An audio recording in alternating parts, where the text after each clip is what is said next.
हम लोग जो टॉपिक डिस्कस करेंगे वो टॉपिक है पॉलिनोमियल्स। पॉलिनोमियल्स क्लास 9th का टॉपिक है। इसमें जो शुरू में पॉली वर्ड आता है उसकी मीनिंग क्या होती है? मैनी। मैनी मतलब बहुत। नेक्स्ट जो इसका वर्ड है वो है नोमियल। इसका क्या मीनिंग होता है? टर्म। तो पॉलिनोमियल की मीनिंग क्या हुई? कई सारे टर्म, बहुत से टर्म। पॉलिनोमियल मतलब बहुत से टर्म जिसमें कई सारे टर्म हो, उसको हम क्या बोलेंगे? Polynomial. Example 2x square plus 3x plus 5, ये क्या है? एक पॉलिनोमियल है। क्या है? एक पॉलिनोमियल है। सेकेंड एग्जांपल x प्लस 3, ये भी क्या है? एक पॉलिनोमियल है। क्यों? क्योंकि इसमें कई सारे टर्म हैं। पॉलिनोमियल बहुत ही आसान टॉपिक है। इसमें थोड़ा सा कुछ आपको बेसिक कॉन्सेप्ट क्लियर होने चाहिए जो आपने 8th क्लास में 7th क्लास में पढ़े हुए हैं। वो टॉपिक क्या है? सबसे पहला टॉपिक वेरिएबल। वेरिएबल वेरिएबल क्या होता है? वेरिएबल वो सभी अल्फाबेट्स होते हैं जो अपनी एक फिक्स वैल्यू नहीं रखते हैं। x, y, a, b, c। आप लोगों ने इक्वेशन सॉल्व की होंगी 8th क्लास में। उसमें x की वैल्यू कभी 1 आती है, कभी 2 आती है, कभी 3 आती है, कभी कोई और वैल्यू आती है। तो वेरिएबल क्या होते हैं? सभी अल्फाबेट्स को हम वेरिएबल बोलते हैं। दूसरा टॉपिक क्या है? कांस्टेंट। दूसरा टॉपिक क्या है? कांस्टेंट। कांस्टेंट वेरिएबल का जस्ट अपोजिट है।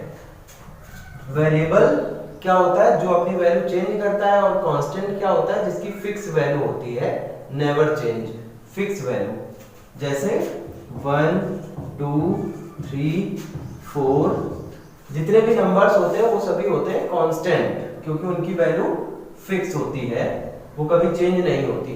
जैसे 10 रुपए का नोट है तो वो 10 रुपए के ही इक्वल रहेगा, कभी वो 20 रुपए या 50 रुपए या 100 रुपए के बराबर नहीं हो सकता है। तो उसको क्या बोलते हैं?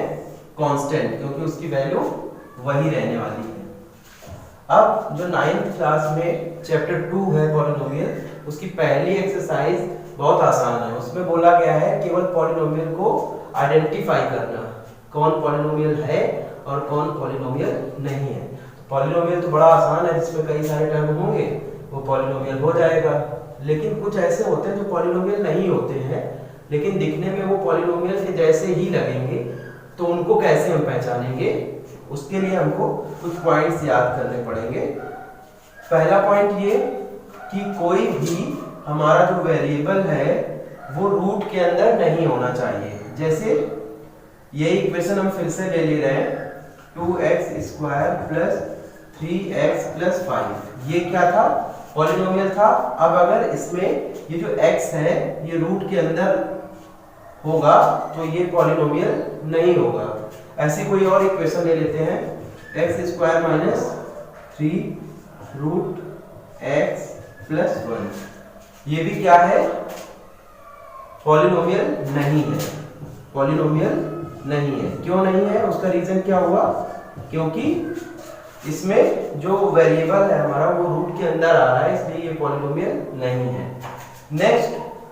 नेक्स्ट पॉइंट ये है कि जो हमारा वेरिएबल है उसका पावर माइनस में नहीं होनी चाहिए। कोई भी वेरिएबल जो हमने लिया हुआ है उसकी पावर वेरिएबल की पावर माइनस में नहीं होनी चाहिए। जैसे कोई एग्जांपल ले लेते हैं, 3x square minus 2x plus 1। अब ये क्या है? ये पॉलिनोमियल है, सबको पता है ये पॉलिनोमियल है। अगर इसकी ये पावर माइनस में होगी तो ये पॉलिनोमियल नहीं होगा। क्यों? क्योंकि इसकी पावर कैसी हो गई? माइनस में हो गई।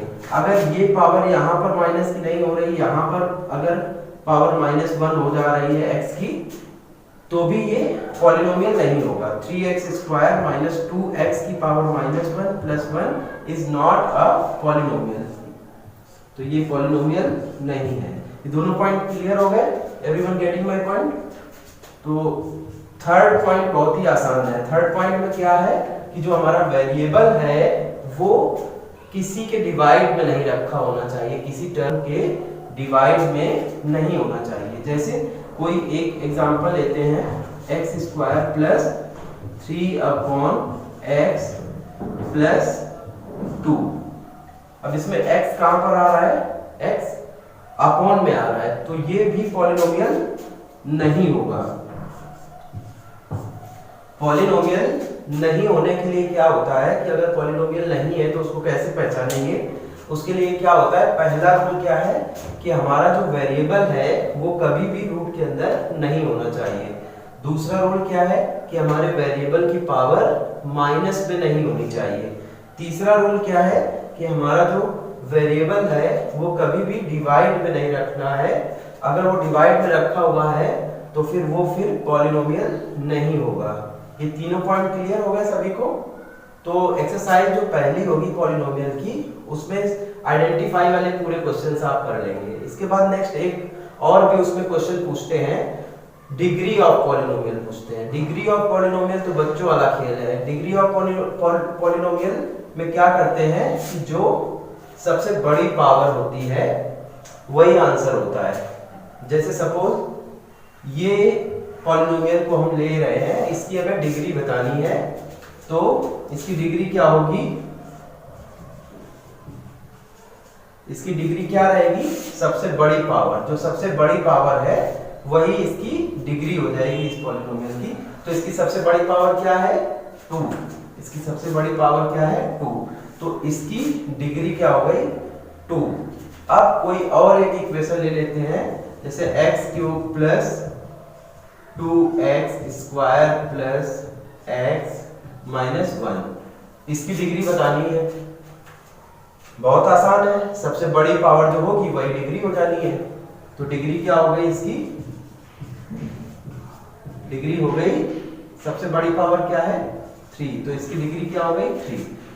आई होप इससे एक्सरसाइज जो फर्स्ट है पॉलिनोमियल की वो कंप्लीट हो जानी है। ओके।